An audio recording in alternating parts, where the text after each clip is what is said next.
ایک عقاب بادلوں کو چیرتا ہوا کوقاف کی چوٹیوں پر پہنچا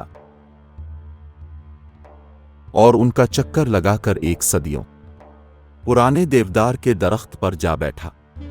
وہاں سے جو منظر دکھائی دے رہا تھا، اس کی خوبصورتی میں وہ محو ہو گیا۔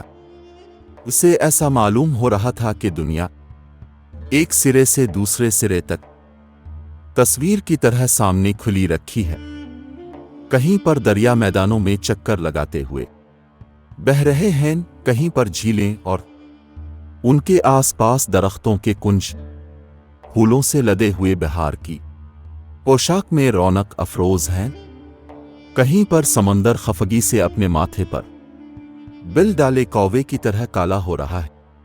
عقاب نے آسمان کی طرف دیکھ کر کہا، اے اللہ، میں تیرا کہاں تک شکر ادا کروں؟ تو نے مجھے اڑنے کی ایسی طاقت دی ہے۔ دنیا میں کوئی بلندی نہیں ہے جہاں میں پہنچ نہ سکوں۔ میں فطرت کے منظروں کا لطف ایسی جگہ بیٹھ کر اٹھا سکتا ہوں جہاں کسی اور کی پہنچ نہیں۔ ایک مکڑی درخت کی ایک شاخ سے بول اٹھی، تم کیوں اپنے منہ میاں مٹھو بنتے ہوں؟ کیا میں تم سے کچھ نیچی ہوں؟ عقاب نے مڑ کر دیکھا، واقعی ایک مکڑی نے اس کے چاروں طرف شاخوں پر اپنا جالا تان رکھا تھا اور اسے ایسا گھنا بنا رہی تھی کہ گویا سورج تک کو عقاب کی نظر سے چھپا دے گی۔ عقاب نے حیرت سے پوچھا، تم اس سربلندی پر کیسے پہنچی، جبکہ پرندے بھی جنہیں تجھ سے زیادہ اڑنے کی طاقت ہے یہاں تک پہنچنے کا حوصلہ نہیں کرتے؟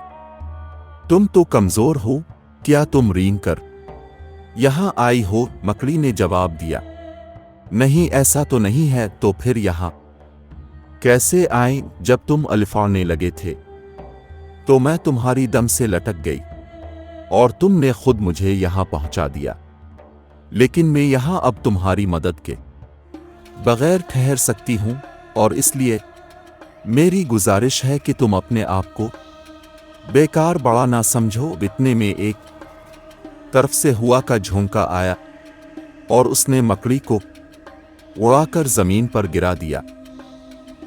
میرا خیال ہے، اور آپ کو بھی مجھ سے اتفاق ہوگا، کہ دنیا میں ہزاروں لوگ ہیں جو اس مکڑی سے بہت مشابہ ہیں۔ ایسے لوگ بغیر کسی قابلیت اور محنت کے کسی بڑے آدمی کی دم میں لٹک کر بلندی پر پہنچ جاتے ہیں، اور پھر ایسا سینہ پھیلاتے ہیں کہ گویا خدا نے ان کو عقابوں کی سی طاقت بخشی ہے، مگر ضرورت صرف اس کی ہے کہ کوئی ذرا پھونک دے اور وہ پھر زمین پر پہنچ جاتے ہیں۔ یہ ہے دنیا کی حقیقت۔ آپ کی دعاؤں کا منتظر، سراج احمد۔